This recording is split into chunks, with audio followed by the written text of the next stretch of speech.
I've just read a story on CNN.com, and I think this is a veritable candidate for the most obvious story published of the year, if they have such an award like that, you know, if they had a Razzies for article writing. It states that in a study, what was it?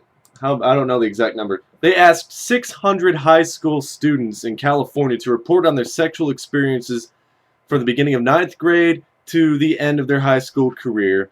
And what they found from this study is that oral sex leads to intercourse in teenagers. Well, I don't know how many of you actually have sex out there. I mean, I'm sure there's a good million, billion people out there that have sex. What is it that you usually do before sex to get things warmed up, to get things started, you know, to get nice and to get, you know, to get things going? If you're a woman, you do this shit.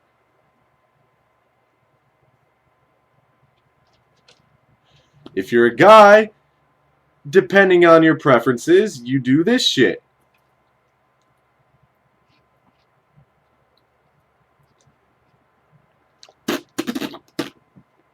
Oh, don't you wash? God. They needed to spend money on a study to figure out that oral sex leads to intercourse? I must have missed something here. I must have missed something because, you see, as a 19-year-old, I've had sex for... I'm not going to disclose that information. Not because I am not open, just because it's not important. But as someone who's had sex for an amount of time, it just seems kind of logical to me that you can't stick the horse in the barn door unless it's lubricated. And unless you don't have a big bottle of lube, you know, you kind of need your own natural lubrication. I mean, who are these people kidding? Even worse, there are probably some people who have been shocked by this. And I'm sure the exact same parents that absolutely deny that their teens are experimenting with their respective genitalia out on the market, that deny that their kids are having sex, are the same ones that came here and were like, you know, it's... Since the 1950s, okay, this is why teens are having sex. Because some people actually ask, why is my teen having sex? Since the 1950s, okay, in 1950, there were about 95 or 96, 97, something like that, 95 to 97 births for every 1,000 teens. Not for every 1,000 teens, 96 of them were having kids, okay? And that number has sharply decreased to somewhere about 20, 30, I don't know the exact number, but I know it's really decreased. You know why?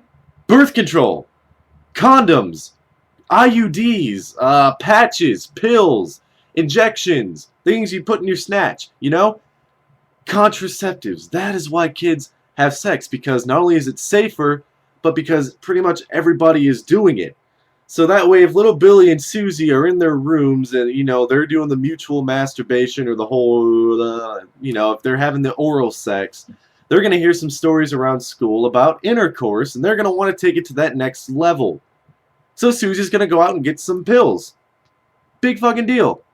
It happens. Teens are having sex because it's just fun. I have an obvious story there. Teens are having sex because it is fun, and we don't need multi-million-dollar studies to tell us that oral sex is leading to other sex. Are you fucking kidding me? If you don't believe me, next time you go to have sex, in case you forgot, next time you go to have sex, try doing it without foreplay. Try just getting into bed, and it's gonna be like sandpaper, okay? Stupid people. Stupid, stupid, stupid people. But that's the way things go these days, folks. Sadly. Have a good one! Oh, by the way, yeah, and I hope you enjoy the video. I don't know, whatever idiots like Ray William Johnson or Shane Dawson or the microwave people, I don't have any epic way of ending my videos, so,